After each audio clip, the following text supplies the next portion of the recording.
Unfortunately, the car failed for high hydrocarbons and high carbon monoxide. So let's make some adjustments and hopefully get it to pass.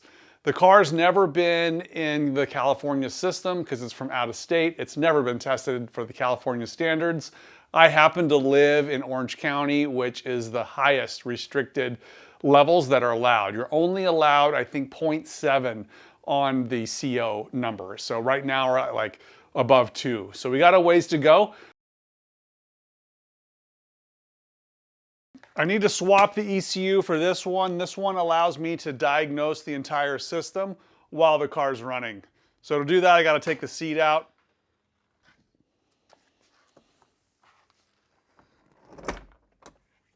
With the seat all the way back, we can just get the wrench in there to break this loose.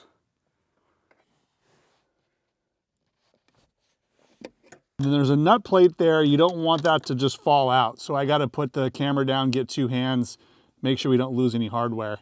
That's the ECU right there. That's what we're trying to get to. With these little stops out of the way, that means that the seat can go a little further forward and we'll get the rear hardware out too. And these are power seats, so I expect there to be some wires to disconnect as we lift it up.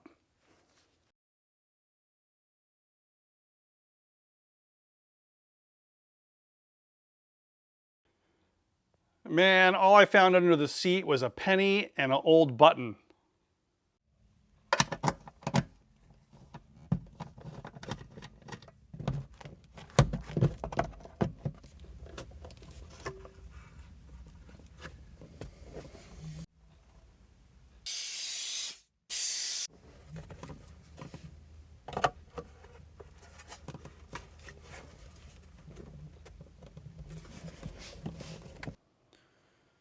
Hey, now I'm going to start it up, and we are connected to the laptop now.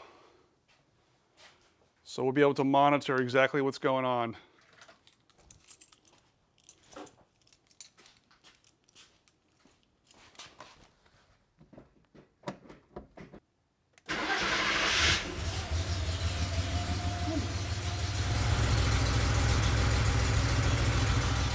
So here's some of the parameters: engine RPM, airflow meter, voltage, intake temperature. The engine's a little bit warm because I drove the car in here. The cylinder head temperature, 177, it's increasing. Idle control valve, 75% open. The flywheel sensor looks like it's working. And this is telling me that it's rich. Let's look at the graph. This is the injector pulse, which is how much fuel is going in the engine. And this is the NBO2 sensor in blue. The red is RPM. So what we're seeing is very dramatic changes in the NBO2 sensor, which I don't think is normal. So I'm gonna let that warm up a little bit, but it basically should be doing like a kind of a curve instead of a rapid up and down like that.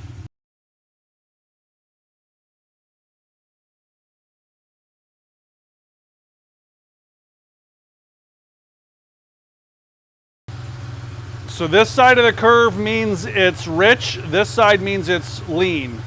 I'm not one to just throw parts at a problem, but it does sure look like the O2 sensor is bad. This is the new one. It's a genuine Bosch sensor. It's got the labeling right on it. The other one did too, so hopefully we'll have better luck with this one.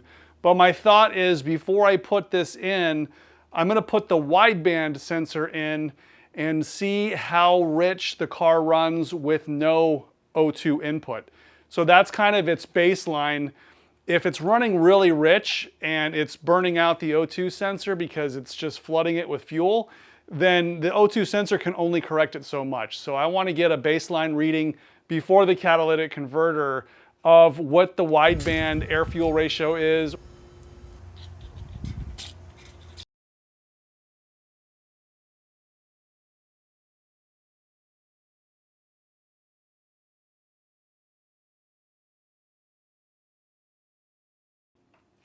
Now the wideband sensor is connected to basically to my table here. This is the same AEM gauge that I used in my 912 or 911. Used it to tune the carburetors, and it's just connected here to switched power on the fuse block. So let's see what the numbers say.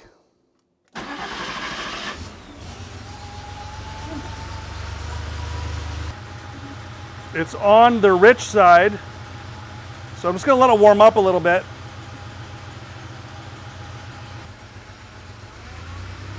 Okay, I moved inside the car so I can rev it up a little bit. And that's about 1800. I'm getting really close to 14.7. So of course that's with no load, so it's going to run lean without any load on it. But the test is at 2500 RPM. 2500, it's pretty lean.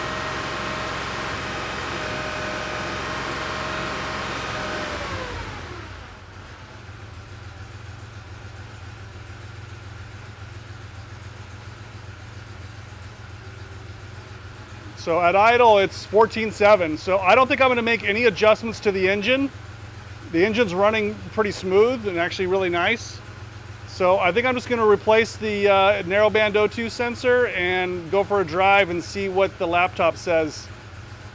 This is what the wideband O2 sensor looks like after it ran in the engine for a couple minutes. It doesn't look at all discolored or black or anything like that. So I don't think the engine's running excessively rich. The only difference now is that obviously the O2 sensor, the narrowband one's disconnected, and I switched out the chip in the DME for the stock chip. There was an Auto Authority chip in there and it's been removed. I don't think that's going to make a big difference at the low RPM, but we'll see.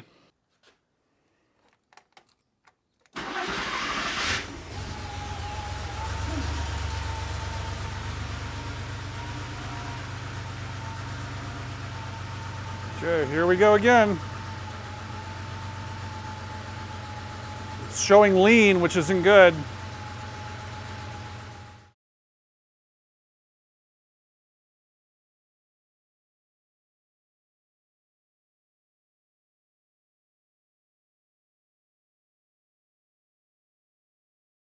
The brand new sensor that I got was defective, and what would happen is it would have kind of a normal voltage range, but as the engine would warm up, the signal would just go to 0, and that is not right. And it was easy to see with the FTech software that it was just flatlined and wasn't oscillating up and down. So if it wasn't for the software and the computer interface, I don't know that I would have discovered this being defective as a brand new part. I probably would have retested and failed again. So luckily I was able to diagnose this quickly. It went for warranty repair or warranty replacement, and I got the new one. So I put that one in and it's a lot better. It's working just like it should.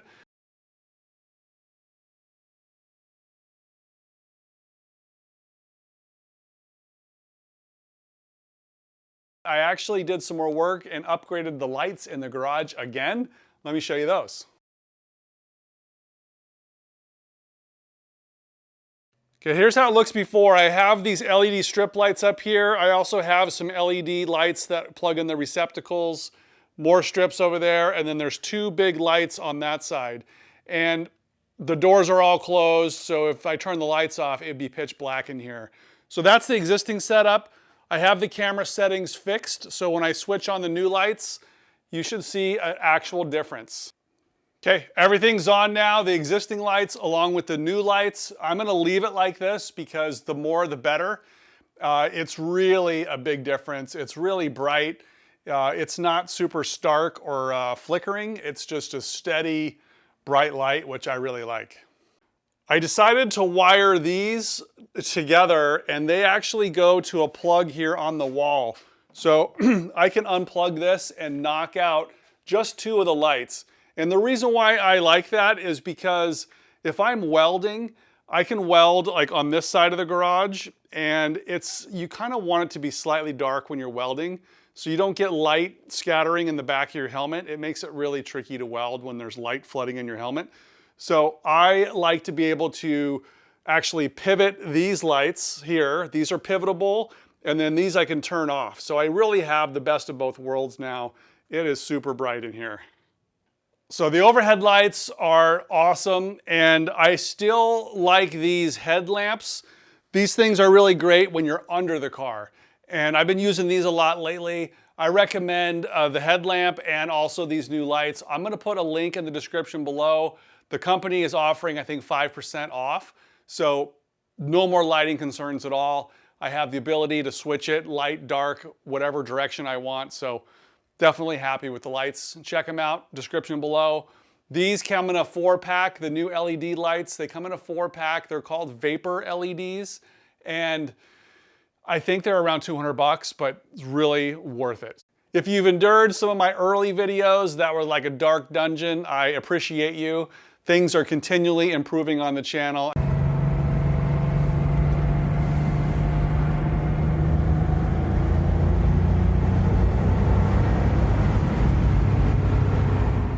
So once the new sensor arrived, I put it in and it looked like it was running much better. I took it for a ride at 15 miles an hour first gear, slight pressure on the brakes, and then 25 miles an hour second gear. And I'm watching the closed loop behavior of the O2 sensor and the DME. When the O2 sensor goes lean, it starts to add a little bit of fuel, and when it goes rich, it starts to take away a little bit of fuel. So you can look at the digital signal, which is that squared off version, and then you can look at the pulse width of the fuel injector signal, and it does behave correctly. So I believe the closed loop mode of the O2 sensor and the DME is working well. I also found a jumper wire that's for California only, and I connected that. It's part of the wiring harness really close to the Motronic computer. So it's all taped up, but I untaped it, I connected it. That retards the timing a few degrees, supposed to help with California emissions. So I felt pretty confident. I took it back to the SMOG place, and they didn't give me a readout because they don't want to flag you multiple times in the California system as being a gross polluter. And I had a temporary permit to drive the car, and I didn't want them to take away the permit. So they did a pre-test for me, and I didn't get the official printout, but the car failed again. It failed because it was high on everything this time. The numbers did come down, like it was really close. So before it was like 2.5 on the CO, now it's like 0.85, and the limit I think is 0.65 at certain speeds and 0.75 at 25 miles an hour. So it was like almost there. But now the nitrous oxides went over the limit, and also the hydrocarbons were over. So I was over on all three now. But even though it's like failed, it was like getting much, much closer to the limits. And the tech there is not really allowed to advise you on, you know, what to change next. But he's like, when's the last time you changed the catalytic converter?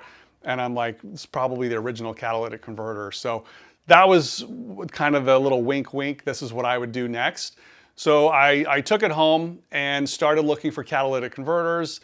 Ian let me borrow one from a car that he has. It's an SC. It had just passed SMOG a few months ago, it's like less than a year ago. So he took that off an engine that he had sitting around, and so let me borrow that. So we put that in.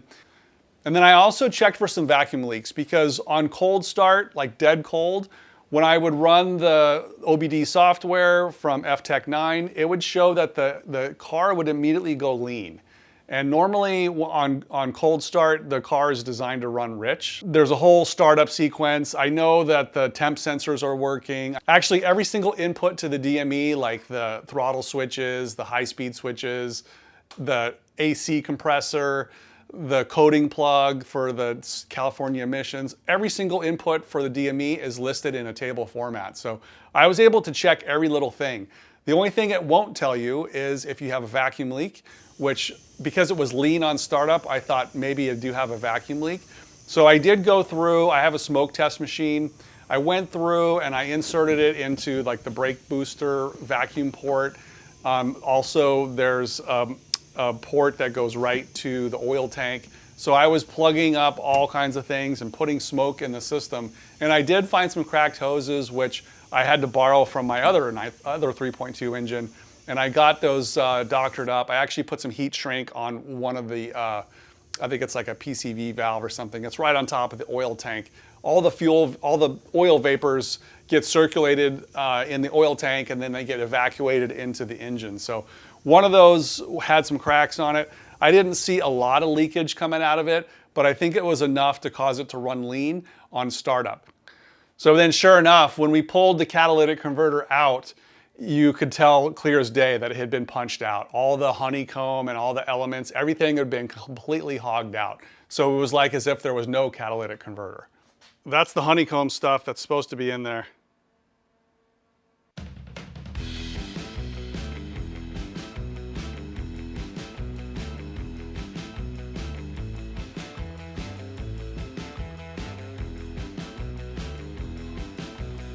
All right, third time's a charm. Fingers crossed. I mean, it is like a 40-year-old catalytic converter, but supposedly it's the lucky ducky.